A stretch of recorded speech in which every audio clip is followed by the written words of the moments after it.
Hello, this is Bob Gray Sr. Welcome to Ministry Moments. And today, and this is not a sermon, it's just I just want to talk with you. When a preacher gives them, I'm going to chat with you. Well, I'm going to chat with you.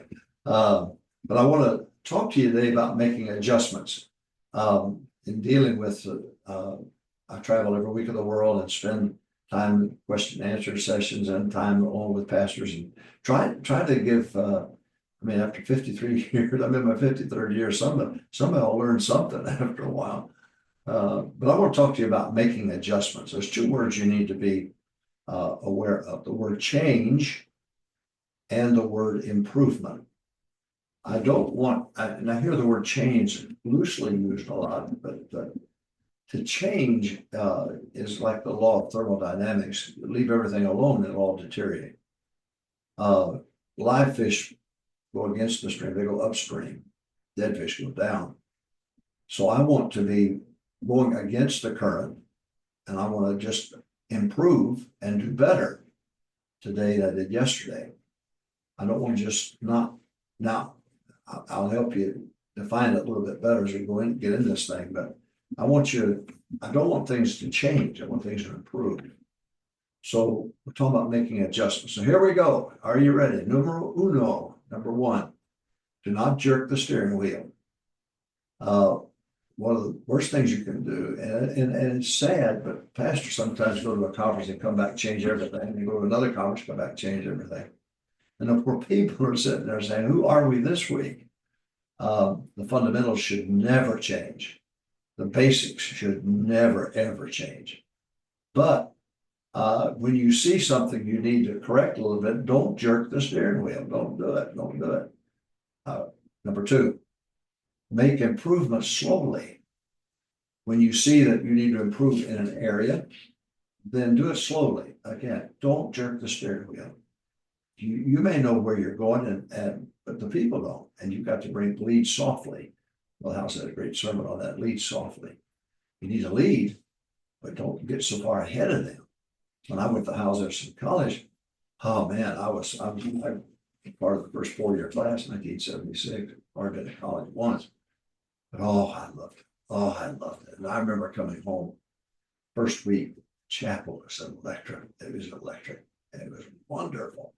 I walked in the door. I went to work at a steel mill, and I was working at an Eagle food store, $2.65 an hour, restocking shelves. But anyway, I was so excited. My wife was doing washing the dishes and so on. And I went, listening, it's tremendous, tremendous. She went like this. So she said, well, I'm glad somebody's having fun. Oh, brother. I said, this ain't gonna happen. So I got a babysitter and had her go to chapel with me every day.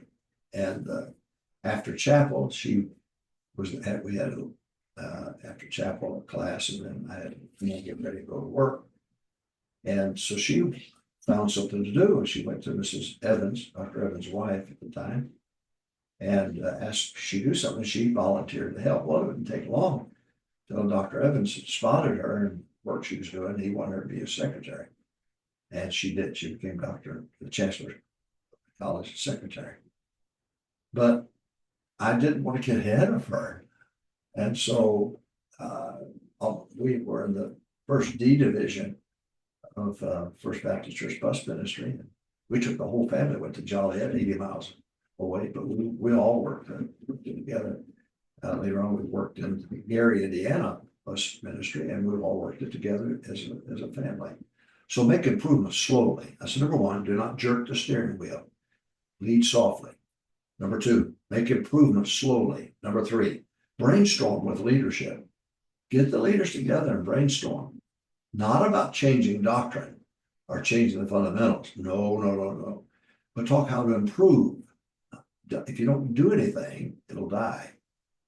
Leave your house alone, see if it doesn't fall down around your ears. Same with your car, same with anything in life. So I said, number one, do not jerk the steering wheel as a leader. Lead softly. Number two, make improvements slowly. Number three, brainstorm with leadership. Spend time together. Get their input. You don't know it all, and it's not a one-man, it's not terrible, one-man show. It's not a solo flight. We're in this thing together. Now, you give them a part of your ministry, that's understood. But we're still a team. We've got team work is so important in the Lord's work. Making adjustments, that's the theme. Number one, do not jerk the steering wheel. Number two, make improvements slowly. Number three, brainstorm with leadership, get them involved in this.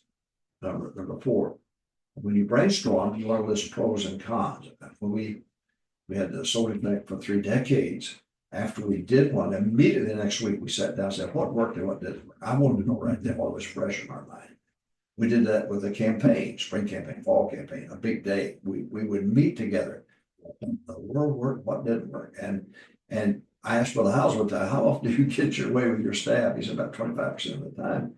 And it's so true. It is true, but that's good. I don't want a bunch of yes people around me. I want to be thinking and giving our all to what we're doing. All right, we're talking about making adjustments.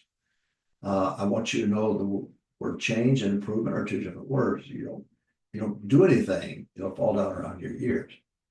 But if you're a live fish, you go upstream. You want to improve, not change. So number one, do not jerk the steering wheel. Number two, make improvements slowly. Number three, brainstorm with leadership, spend time together. Number four, list the pros and cons of what worked and what didn't work. And five, do not change the fundamentals. Do not change the fundamentals. Vince Lombardi, Super Bowl champion of the Green Bay Packers, several of his men who were Hall of Famers would say he was big on fundamentals, blocking and tackling and the fundamentals of the game. He wasn't so much on the exciting part of some schemes that some pro teams had. That didn't excite him. He wanted just them to block, tackle, and run their routes like they should run. So that's the same thing with Bear Bryant. Bear Bryant, tremendous coach. Hate to admit it, Alabama, hate to admit it. But Bear Bryant, fundamentals. And Casey Stengel. I'll tell you a story about Casey Stengel. She was part of the miracle of 69 Mets World Series. But when he met with his team, they all stood around home plate. He kept the press out, didn't want the press there. Then they all walked together down to first base. He talked to them for a while. Everybody walked to second base, talked to them for a while. Everybody walked to third base, talked to the team. Press wasn't there. They went to the home plate.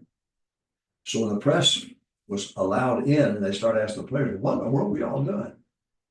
And that player said, well, Casey said, it starts here, home plate. The idea is to get to first base. So he walked him down to first base. He said, now the idea from here is to get to the second base. So they all walked up to second base. He said, then the idea is to get to the third base. They walked to the third base. Then he said, the whole idea then is to get to the home plate. And the more runs we score here on the home plate, the more wins we have, and you have a job. And if you don't score, you don't have a job. So we're going to have to learn how to bunt. We're going to have to learn how to snag flies and so on. I love that story. So do not change the fundamentals. Now, I know they got worship look-alike teams up there. I understand all that. And the young guys, they got this flavor of the month thing going. I understand it, but don't pay no attention to it. Contemporaries can't see any further than you can see. So I said, number one, we're talking about making adjustments now. I'm not against making adjustments. I just don't like the word change. I like the word improvement. So do not jerk the steering wheel. Number two, make improvement slowly. Number three, brainstorm with leadership. Everybody get together, make sure everybody's on the same page. List pros and cons. Number five, do not change the fundamentals. Don't do it. Keep the fundamentals. Number six, always consider direction when considering outside influence. Direction. Where are you headed? Looks to me like you're headed to California. Looks to me like you're headed with the country and western crowd and the worship team crowd. The charismatics influencing you, they're going the wrong direction. You don't copy their music. They dress up for church, not down for church. keep the fundamentals. Keep saying, I know you're saying, well, fundamentalists, boy, it's a low ebb, low part of the cycle now for that's it's all right. It's always been that way. It's cyclical. And if you keep staying with the fundamentals, you'll be like 6-9 minutes. You win the World Series, buddy. So I said making adjustments. I note the difference between the word change and improvement. I prefer improvement, not the word change. Do not jerk the wheel, but make improvement slowly. Brainstorm with leadership. List pros and cons. Do not change the fundamentals. Live by principle, not passion. Remember, stay with the old hymns. Stay with the old music. God used it. Now use it again. Quit running around the crowd that's going the wrong direction. Number 6, always consider direction when allowing outside influence. Number 7, look to the old men of God, not contemporaries. Number 8, read and reread their books every year. They're there. They built great works. They had tremendous ministries and great growth and influenced America. You see, at one time, every state in the Union, the biggest church was an independent fundamental Baptist church. What happened? We started to let liberals influence us. The direction was different. So have enough guts, have enough courage. And I'm not saying being unkind to them, but I did sure would let them in my pulpit. There was a leader who let a guy come in from a covenant church to speak at a well-known independent Baptist church. The guy came in with a plaid shirt on, long heavy hair. He was there Sunday morning, Sunday night, went to their college on Monday, and a Calvinist. Well, he taught on creationism because he was an expert in that area. Nobody questioned his belief about Calvinism. First of all, I wouldn't let a long-haired hippie stand in my pulpit anyway. You're not preaching here. You're not teaching here. You apologize on Wednesday for what the guy did on Sunday and in your college, but good grief. I mean, kill a man and say, whoops, I'm sorry about that. He's still dead. I can't believe what's happening. To be an independent fundamental preacher, you have to fight for what's right. That doesn't mean you have to be unkind to people, but you could say, no, not here. Making adjustments. I prefer the word improvement over the word change. Number 1, do not jerk the steering wheel. Number 2, make improvements slowly. Number 3, brainstorm with leadership. Sure, everybody's on the same page. Number 4, list pros and cons after an event. Number 5, do not change the fundamentals. Don't live by passion, live by principle. Number 6, always consider direction in allowing outside influence. You may have a preacher that you like.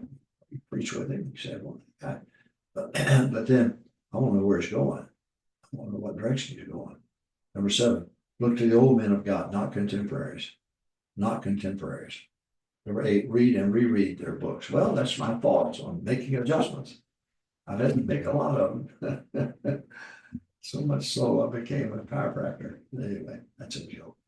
God bless you. Hope you enjoy it. So tomorrow, let's get our guests here for Sunday and converts here. God bless you. Have a great weekend.